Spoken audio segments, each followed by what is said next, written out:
नमो भगवते वासुदेवाय। जय श्री हरि। नमस्कार लिसनर्स, आपका स्वागत है हमारे चैनल डिवाइन हरि पर, जहां हम श्रवण करते हैं श्रीमद् भागवत महापुराण की अमृतमय कथाओं को। जैसा कि आप जानते हैं, अगर आपने पिछला भाग यानी स्कंद 5 का अध्याय 5 नहीं सुना है तो उसका लिंक आपको नीचे डिस्क्रिप्शन में दिया गया है, उसे भी अवश्य सुनें। वीडियो पसंद आए तो लाइक ज़रूर करें, कमेंट करके अपने विचारों को साझा करें और चैनल को सब्सक्राइब करके बेल आइकन भी दबाएं ताकि हर नया भाग आप तक समय से पहुंच सके। तो आइए आज की इस पावन यात्रा को हम शुरू करते हैं। ओम नमो भगवते वासुदेवाय। विधि के भीतर काम, क्रोध, लोभ, मोह जैसे बीज जल चुके होते हैं तो क्या वह कभी भी किसी सिद्धि या मोह में फंस सकता है? फिर भगवान ऋषभ देव ने उन सिद्धियों को क्यों नहीं स्वीकार किया? हे राजन, आपका प्रश्न उचित है, परंतु समझो, जैसे शिकारी को पकड़े हुए हिरण पर विश्वास नहीं होता, उसी प्रकार ज्ञानी जन भी अपने चंचल मन पर कभी विश्वास नहीं करते। इस मन की प्रकृति ही छलना है। यही तो वह मन था जिसने भगवान शिव जैसे महायोगी को भी मोह में डाल दिया। काम, क्रोध, लोभ, मोह, भय, ये सारे विकार इसी मन की देन हैं। और यही कारण है कि भगवान ऋषभ देव ने सिद्धियां प्राप्त होने पर भी उनका त्याग कर दिया।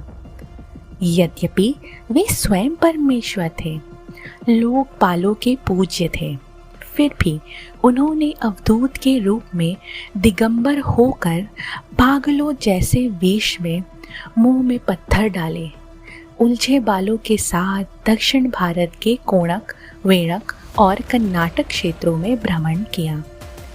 ऋषभ देव जी का देह नहीं रहा, केवल उनका योग मायामय शरीर वासनाओं के विनाश हेतु विचरता रहा। अंत में वे कुटकाचल पर्वत के वन में पहुंचे। वहां तेज तूफान और बिजली से बांसों में अग्नि लग गई और भगवान स्वयं भी उसी अग्नि में भस्म हो गए। लेकिन ये देह त्याग मात्र नश्वर शरीर का त्याग नहीं था, ये योगियों को अंतिम शिक्षा देने वाला त्याग का चरम रूप था। कलयुग में जब अधर्म का प्रभाव बढ़ेगा, तब कोणक, वेणक और कुटक क्षेत्र में एक पाखंडी राजा अहर्त जन्म लेगा। वह भगवान ऋषभ देव के इस अवधूत रूप को ही धर्म मानकर नवीन पाखंडी संप्रदाय की स्थापना करेगा। उसके अनुयायी वेद, ब्राह्मण, यज्ञ, शौचाचार सभी का तिरस्कार करेंगे। वे नहाना धोना छोड़ देंगे, केश नोचेंगे और कहेंगे कि यही मुक्ति का मार्ग है, परंतु वास्तव में ये होगा शास्त्रों के विरुद्ध। जो लोग ऐसी भ्रांतियों में फंसेंगे वे अपने ही पापों के कारण नरक की ओर गिरेंगे। इसलिए मुनिजन कहते हैं, भारतवर्ष पुण्य भूमि है जहाँ भगवान ऋषभ देव जैसे महान अवतारों का प्राकट्य हुआ। महाराज प्रिय व्रत का वंश धन्य है, जहाँ स्वयं श्री हरि ने ऋषभ रूप में जन्म लेकर परमहंस धर्म का आचरण किया। भगवान ऋषभ देव ने उन योग सिद्धियों को भी त्याग दिया जिन्हें पाने के लिए योगी जन्म जन्म तक प्रयास करते हैं। उनके जैसे मार्ग पर कोई अन्य योगी भी मन से नहीं चल सकता। हे राजन, यही भगवान ऋषभ देव हैं जिनका चरित्र देवताओं, वेदों, ब्राह्मणों और गौ के लिए वंदनीय है। जो भी भक्त इस पवित्र चरित्र को श्रद्धा से सुनते हैं या सुनाते हैं, वे भगवान वासुदेव की अनन्य भक्ति को प्राप्त करते हैं। ये कथा संसार के समस्त पापों का नाश करने वाली है। हम उन ऋषभ देव जी को बारंबार प्रणाम करते हैं जिन्होंने अनुभूत आत्म स्वरूप में स्थित होकर संसार के भटके हुए जीवों को निर्भय आत्मलोक का उपदेश दिया।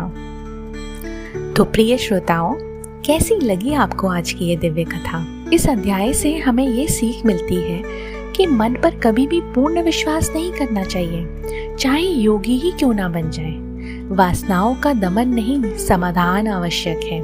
इसके लिए ईश्वर की भक्ति और आत्मचिंतन का मार्ग श्रेष्ठ है। सच्चा योगी सिद्धियों को भी त्याग देता है, क्योंकि उसका लक्ष्य केवल आत्मा और परमात्मा का मिलन होता है। झूठे पाखंडों से सावधान रहना चाहिए, जो धर्म का मुखौटा लगाकर अधर्म फैलाते हैं। यहाँ पर हमारा ये अध्याय समाप्त होता है।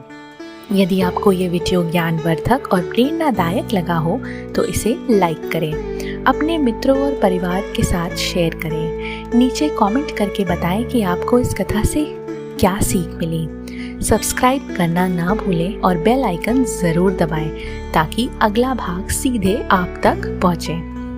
अब हम आपसे मिलेंगे एक अगली कथा के साथ, एक नए अध्याय के साथ। तब तक श्री हरि की कृपा आप सभी पर बनी रहे। धन्यवाद। जय श्री हरि।